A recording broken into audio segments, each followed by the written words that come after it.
What is going on, my friends, and welcome back to the Crypto Catch Up. Of course, your number one place to catch up on crypto. Well, we're seeing something happening from the back end of Bitcoin right now that I do think is extremely implicative, and it's something you need to watch out for extremely closely. And so with that said, I wanted to drop this quick 3 or 4 minute video for you, updating you on what's going on. So if you do enjoy the content, don't forget, guys, smash that subscribe button, smash that like button, and let's get into it. Okay, so what we, of course, have been tracking is the fact that Bitcoin has been back testing the macro channel in which it was in for a couple months. I told you all, listen, Bitcoin just got this breakout here. I said what's going to very likely happen is that Bitcoin's price is going to trend back down towards the channel we just broke out of. And as long as we build some support on top of this channel and don't re-enter into it, we're in a good spot. This thing could continue sideways, maybe even flick down into it, but come back up before the daily close, right? A bunch of things could happen, but at the end of the day, as long as we are maintaining this support, we are in a very good spot. And I told you all that as we get closer and closer to the presidential election, things are going to start giving us signs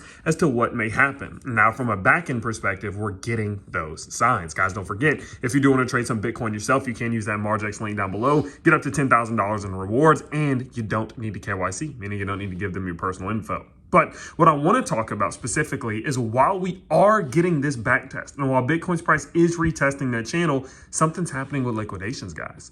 What we can see here is that not only, as we mentioned in yesterday's video, are the one-day liquidations now flipped bullish, meaning that more liquidations will happen if this market moves upwards than if this market moves downwards, but we're also seeing it from the 7-day as well. The 7-day was extremely weighted towards the downside over the last few weeks, meaning that more and more liquidations were set if we saw this market move downwards. But now something's changed. What we can see is that there are more liquidations that will happen if this market moves upwards than if it moves downwards, meaning that there is a more likely chance that this market does move to the upside over the next coming days. Now, one caveat is that the 30-day is still flipped in the direction of the bears. There are more liquidations that will happen if this market moves down than up on the 30-day liquidation levels, but that is normal during a bullish pump like we're in right now.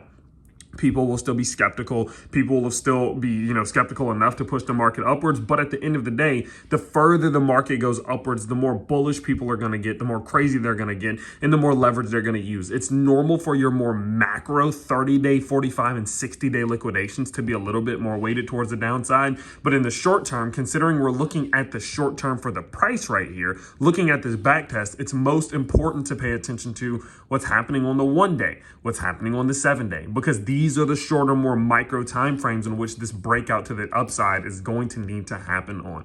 And so what this means is that right now, as we're getting this back test, everyone's thinking it's going to go down. On the 1-day, on the 7-day, everyone's thinking we're going to keep pulling back. And oftentimes when this market expects one thing, oftentimes it does another. Now, this doesn't guarantee that we're going to see this thing bounce. It's not a guarantee. Of course, we don't know what's going to happen as a result of presidential elections, but this is a fantastic sign. It's something very good to watch out for. And it does go to show that people are setting this thing up to at least give us a shot at getting a push towards the upside. Now, one last thing I do want to show you is what is happening with the RSI heat map right now. What you're going to come to notice is that if we, and let's actually make this full screen, if you do look at your 24 hours, guys, let's look at the 24 hours here.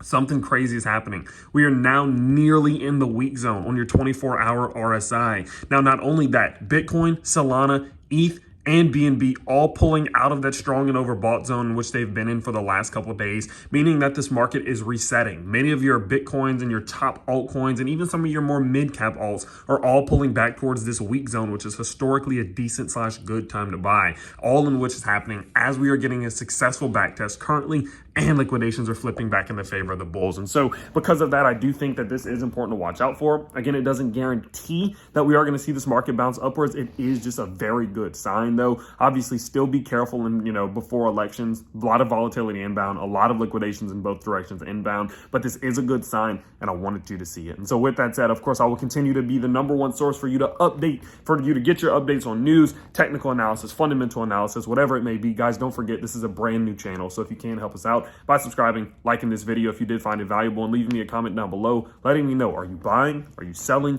Are you short? Are you long? What are you doing right now? Let me know down in the comments below, and I'll see you all tomorrow in another update. Peace out, everybody.